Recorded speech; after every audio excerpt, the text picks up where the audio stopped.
Hello everyone, and welcome back to another Shavers Motion video. Today I'd like to talk about the licensing for DC action figures.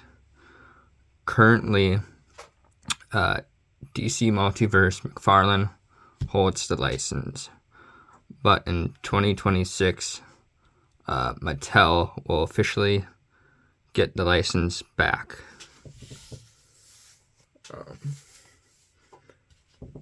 So, for me, I'm a little bit bummed because I have always enjoyed Mcfarlane DC Multiverse action figures. These ones are pretty nicely sculpted and detailed and got good articulation. And I've always enjoyed the DC Universe Classics figures that Mattel made too. But they were just always resculpted or repainted and stuff. But at that time they're good figures for what they had. So I'd say overall for me, I'm just a bit bummed because I would have liked to see more from Mcfarlane. I'd like the line to keep on going, but I know that Mattel is going to make some pretty good figures.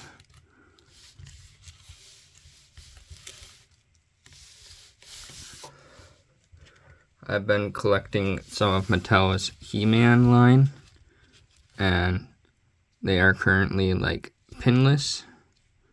So I think that that'll be kind of a nice look for the DC action figures, to not see the pins in them. They're right about that height for multiverse. So I wonder if we'll be getting kind of a 6.5 to 7 inch line of DC figures. We don't know anything really right now, but I think that it's kind of exciting that we'll still be able to get our DC Multiverse and DC Mattel figures possibly at the same height range about. And yeah. So this is what we could possibly see from Mattel. This looking He-Man figure.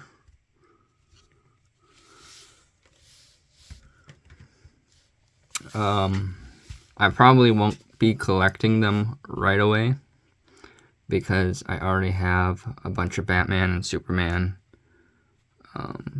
It'd be nice to get a different Wonder Woman because she is like super tall. But overall, I have a lot of the figures already. I know that with Mcfarlane they have a diaper issue, which I'll show kind of with Cyborg. We'll put these figures over here. You can kind of see that, it's a big diaper on the figure, which kind of messes up the look a little bit.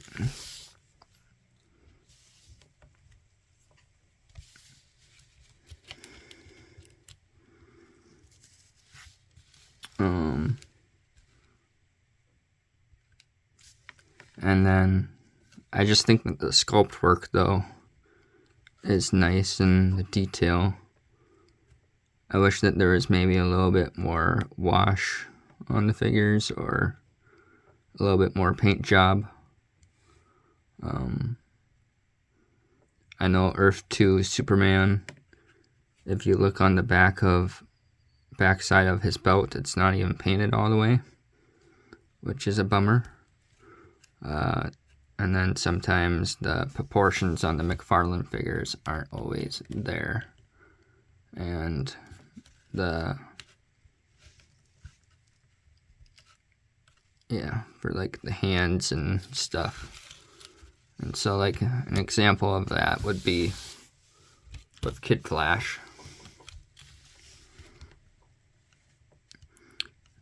We've had it where one hand's been super big and one hand's been super small, and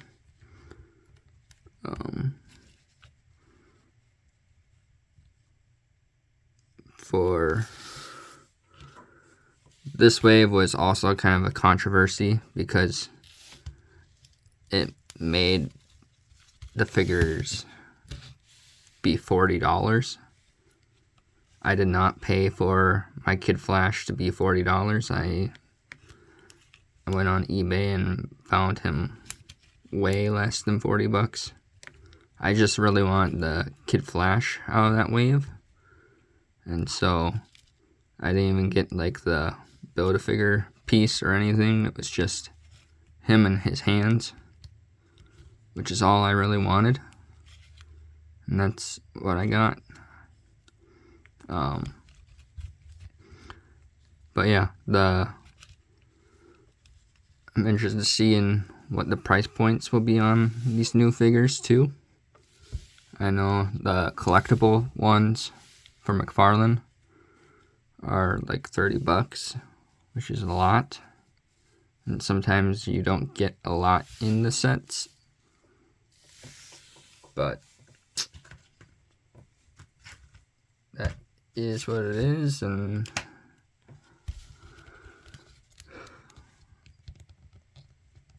yeah. I think overall, I just really liked how the figures had come out with Mcfarlane. I enjoyed collecting them and having them displayed with each other because they looked nice. I like using them for stop motion. And I think I'm at this point where with my collection, I've been collecting like action figures really young, probably like 8 years old. And it started with the DC Universe Classics figures, these ones right here. I think my first Build-A-Figure was Trigon, who you'll see in the Teen Titans stop motion. So I've just enjoyed collecting figures overall, mostly DC figures. And now I'm at this point where I just feel content with what I have. And I don't know, I don't know how much I'll collect of the Mattel figures, because I don't want to restart a whole another line again.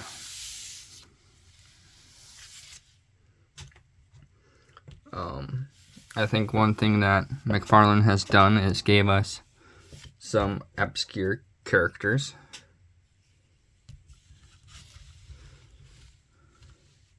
Like this guy.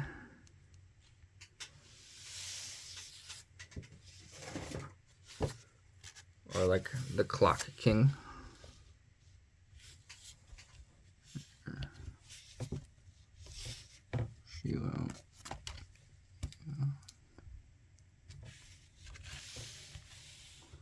So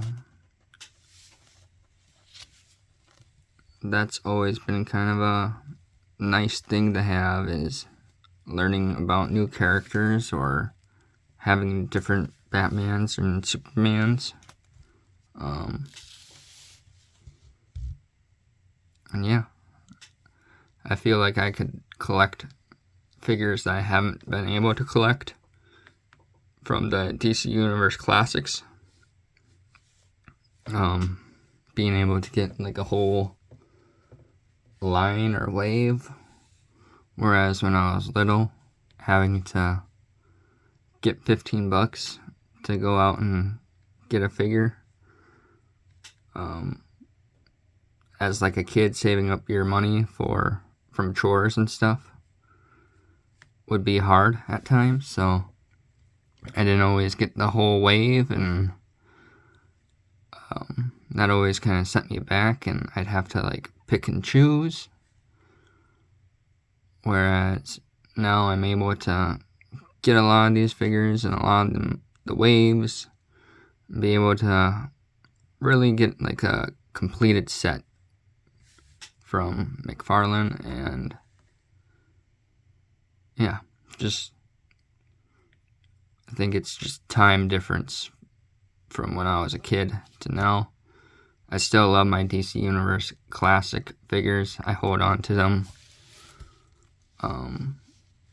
because they have such a special place in my heart for collecting. And then when Mattel came out later with these guys, it was always kind of a darn, like, I wish that they would have been better looking and stuff. And I always felt like we didn't get a lot of range of articulation, like that front, forward, and back.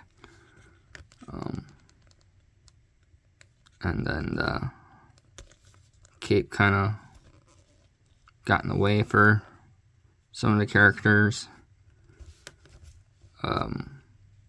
But the way that Mattel is coming out with their He-Man series, and I'm very hopeful with that He-Man series that the figures are gonna be way better and articulated and feel so much, better in the hands and not feel like they're gonna break. And